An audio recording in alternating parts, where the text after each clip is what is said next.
Part 2 human disease. और इस human disease में हम मानव मस्तिष्क के विकारों का अध्ययन कर रहे हैं। देखिए, एक रोग आता है अनिद्रा, जिसे आप बोलते हो इंसोमेनिया। इंसोमेनिया व्यक्ति को पर्याप्त नींद नहीं आती। ये बुरी आदतें कई बार हमारे लिए हानिकारक होती, जैसे कि हम नशे का सेवन करते हैं या ज्यादा हम इंटरनेट का प्रयोग करते हैं, जिसकी वजह से ये विकार उत्पन्न हो जाता है।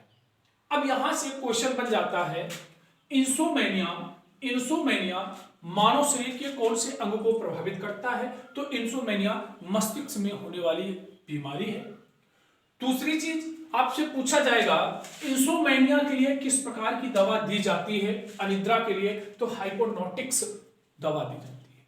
यह कृत्रिम निद्रा होती है, कृत्रिम निद्रा की औषधि होती है। अब देखिए, लगातार इसके सेवन से एक विकार उत्पन्न होता है, जिसे हम एसिटिल कोलाइन के नाम से जानते हैं।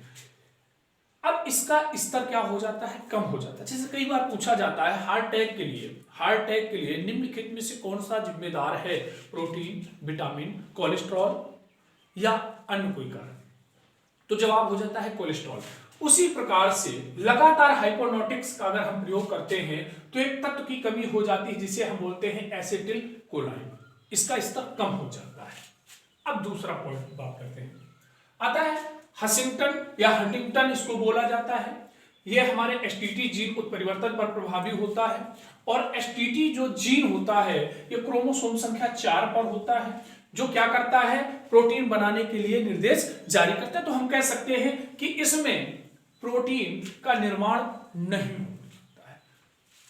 यह एक प्रकार की वंशानुगत बीमारी है, जो मस्तिष्क में क्या करती है? जो मस्तिष्क को प्रभावित करती है। नेक्स्ट आता है अल्जाइमर। कई बार आपको क्वेश्चन मिला होगा, अल्जाइमर कौन से अंग को प्रभावित करती है? मस्तिष्क को प्रभावित करने वाली बीमारी है, जिसे हम भूलने का रोग भी कहते हैं। अब देखिए, होता क्या है, इसमें व्यक्ति की याददाश्त कमजोर हो जाती है, मानसिक क्षमता कमजोर हो जाती है, बोलने में समस्या होती है, पढ़ने में समस्या होती है। तो ये सारी चीजें अल्जाइमर में आपको मिल जाएगी। ठीक, अब इसके उपचार के लिए नेक्लोजोन या टेट्राहाइड्रो अमीनो एक्रिडाइन का प्रयोग किया जाता है। इन दवाओं का प्रयोग सिर्फ डॉक्टर की सलाह पर ही किया जाए।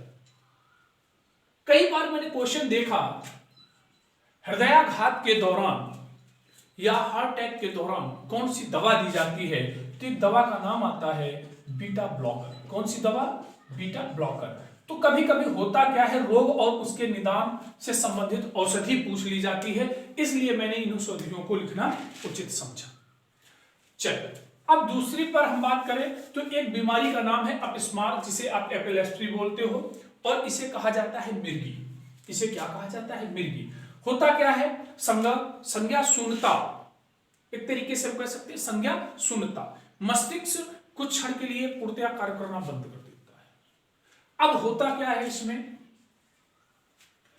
जब भी आपको मिर्गी आने की कंडीशन होती है, या हम कह सकते हैं जब भी आपको आक्षेप आ रहे होते हैं, आप स्थिर नहीं होते, आपको स्थिति का आकलन नहीं होता, पेशियां जकड़ जाती हैं, जिसमें से सबसे ज्यादा आपका जॉलॉक। अब दूसरे पॉइंट पर बात करें, पार्किंसन रोग। पार्किंसन रोग भी मानव मस्तिष्क से संबंधित बीमारी है, और इसमें हाथ पैर में कंपन होता है, पेशियां सही ढंग से काम नहीं करती हैं, कह सकते हैं पेशियों में जकड़न की अवस्था होती है। अभी क्वेश्चन आपसे पूछा जाएगा, जॉर्ज डब्ल्यू बुश की मृत्यु कौन सी बीमारी के कारण हुई? तो आप बता सकते हैं पार्किंसन रोग के कारण। चलिए, दूसरा क्वेश्चन आता है मेनिंजाइटिस। मेनिंजाइटिस सबसे ज्यादा इंपॉर्टेंट क्वेश्चन।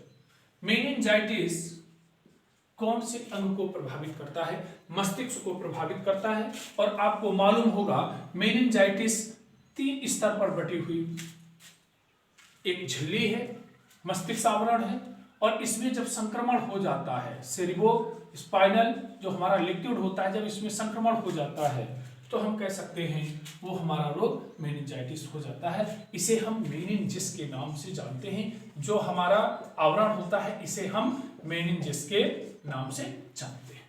चलिए अब नेक्स्ट क्वेश्चन आता है मस्तिष्क शोथ या इंसेफ्लाइटिस जिसको हम बोलते हैं। ये जापानी बुखार होता है जो किसके कारण होता है, विषाणुओं के कारण होता है। उम्मीद करता हूं आपको ये बीमारियां समझ में आई होंगी। एक बार इसका रिवीजन हम जरूर कर लेंगे। अनिद्रा जिसे हम इंसोमेनिया बोलते हैं, मस्तिष्क से संबंधित बीमारी है। इसके उपचार के लिए हाइपोनोटिक्स दी जाती है। अत्यधिक हाइपोनोटिक्स के प्रयोग से एसेटिल कोलाइन का स्तर कम हो जाता है। हंटिंगटन रोग ये एसटीटी जीन उत्परिवर्तन पर प्रभावी है, ध्यान रखिएगा, और क्रोमोसोम संख्या 4 पर पाई जाती वंशानुगत बीमारी है। अल्जाइमर से रिलेटेड एक क्वेश्चन बनता है। अल्जाइमर दिवस कब मनाया जाता है? अल्जाइमर दिवस कब मनाया जाता है? तो ये 21 सितंबर को अल्जाइमर दिवस मनाया जाता है। इसके उपचार के लिए नेक्लाजोन या टेट्राहाइड्रोएमिनो एक्रिडोन का प्रयोग किया जाता है। अपस्मार मृगी, अभी मैंने आपको बताया कि संज्ञा शून्यता कौन सी बीमारी से संबंधित है? अपस्मार से संबंधित है।